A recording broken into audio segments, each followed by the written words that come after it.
Rusky. Anytime, yeah. I don't remember last time. You do it with Portland. I know. I regret that. Really pleased with the enthusiasm and effort today at practice. We were able to work some certain situations, got some goal line, got some low red work. Our guys are playing with a lot of energy, right? Got to clean up the execution as we continue to bring these guys along. The one benefit of, the numbers we have right now in the spring is allowing us to do a lot of two-spot practice stuff, which is getting a lot of guys work and development. We're going to open it up. How much did you know of Rashad before this past week? And obviously Drew had worked with him before, but how much did that relationship play into things? Yeah, you always lean on relationships of people that know the guys. And there's several guys on our staff that knew Rashad well. He's a guy I knew of that didn't get to work with personally, but Will's worked with him, Drew's worked with him in the past. Certainly excited. We spent a lot of time trying to find the right guy. Right? And there's a lot of great candidates and tons of people that wanted to be here. Right? For us, the pieces that he adds to our program, his experience, even as a young up-and-comer, he's had some great experience. His play as a player, and then that let him carry over to his experience in the NFL, the multitude of positions that he's worked with, made him a really great fit for us, somebody we're really excited about. He's the latest member of the staff. There's a lot of recruiting background in the state of Texas. What further does that say about the program's commitment to having an important footprint there and having a strong hold there? Yeah, relationships are huge, and ultimately for us, we're going to recruit across the nation, right? So we have to have guys that are good at relationships, not necessarily just good in areas. And Rashad's a guy that's certainly really good in Texas, but he's good at relationships, right? He cares about relationships, and that's going to pay off for us in recruiting. It's going to pay off just as much with our development of our players here. Did you talk to Kenny at all either before or after the hire? Yeah, I always spend a lot of time talking to a lot of people, about any candidate that we pursue. But yeah, certainly did. You saw him here today. Has he been able to kind of hit the ground running, or what's kind of the process of getting him integrated? Yeah, it's day one, right? And I've said it here before, you can't eat an elephant in one bite. So he's going to learn as quick as he can. He's on his flight up. He's watching installs on the plane. He's getting ready to roll. It's going to be a lot of early mornings and late nights for him right now, but I know he embraces that, and we'll get him caught up as fast as we can.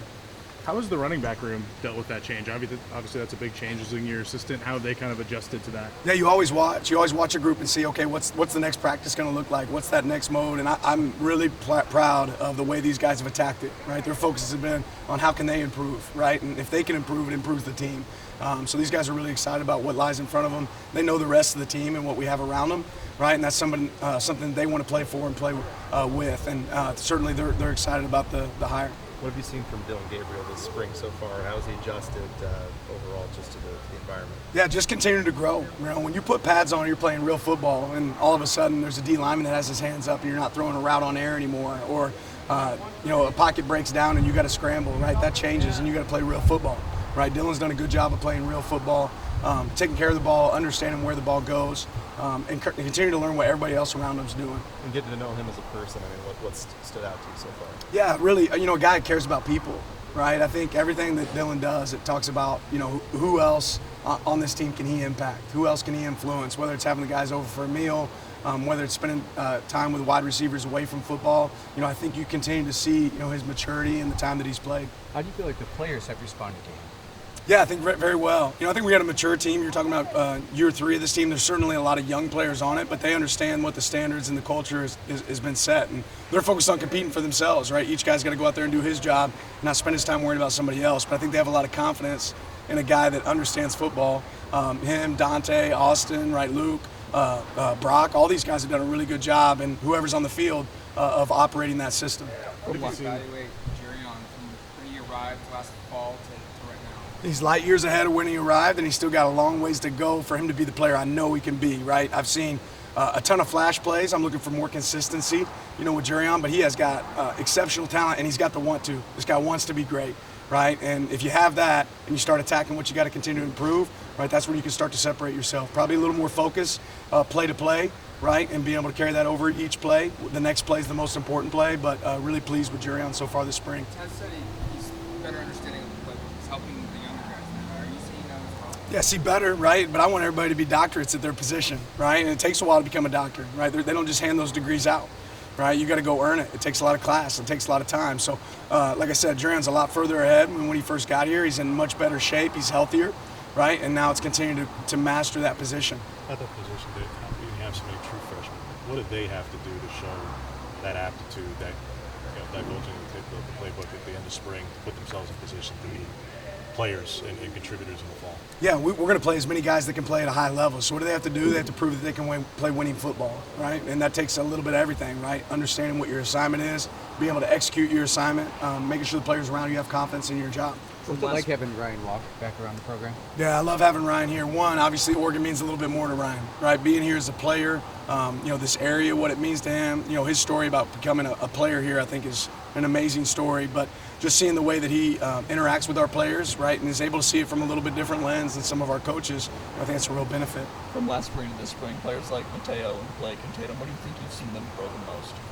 Yeah, I think strength, right? I mean, I think if you look at what happened, in the weight room for these guys this offseason, they've all gotten bigger and stronger. And then obviously having a better, feel for what we're trying to accomplish on each play. It's kind of like going from year one to year two of this defense of where we were able to improve because guys knew what the assignment was. It's not just knowing the call, but now you know the strengths and weaknesses of each call, right?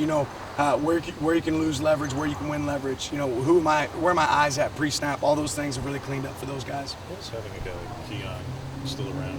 There's only 2 guys in that 19 class still here, him and Pat. And 2 springs ago, he was one of the D linemen who couldn't take part in spring because of the shoulder injury. What do you mean this past year to be willing to be behind older guys and now to be one of those older guys? Yeah, I think I saw one of Keon's best practices this past Saturday. Obviously, I haven't been able to watch today's practice film or not, but it's the veteran leadership of what are you expecting, right? Every single play. This guy's the definition of consistency. He does his job. He's not a really loud guy on the field, but when he needs to be, he will be. And I think you can see his maturity there out on the field.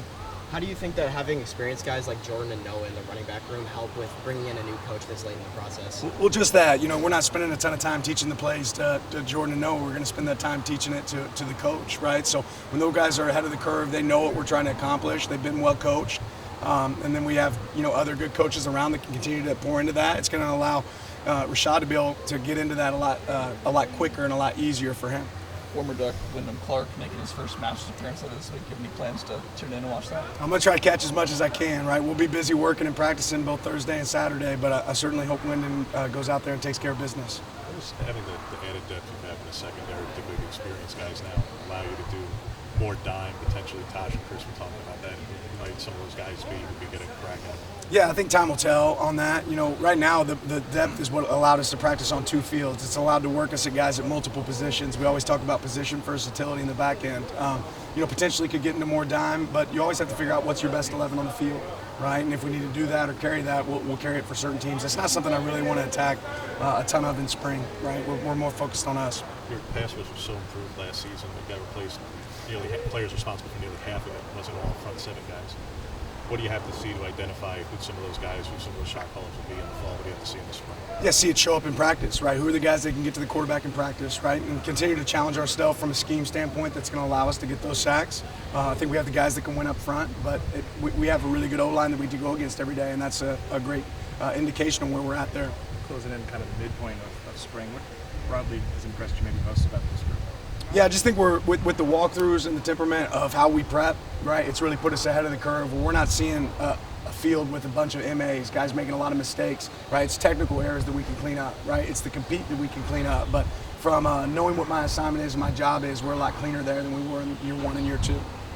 Obviously unique having 2 quarterbacks that both started games last year. What do you want that relationship to be like between Dylan and Dante right now? I want when they're on the field, they're cheering for the other guy, right? But I want to see that competition continue to show up, right? They're the field general when they're out there on the field, right? Take charge, right? Learn off of each other's mistakes and success, right? That's something you want to see from every one of your positions. Is when you're on the field, are you getting better, right? When you're not on the field, are you learning from somebody else? All right, appreciate it. Thank you.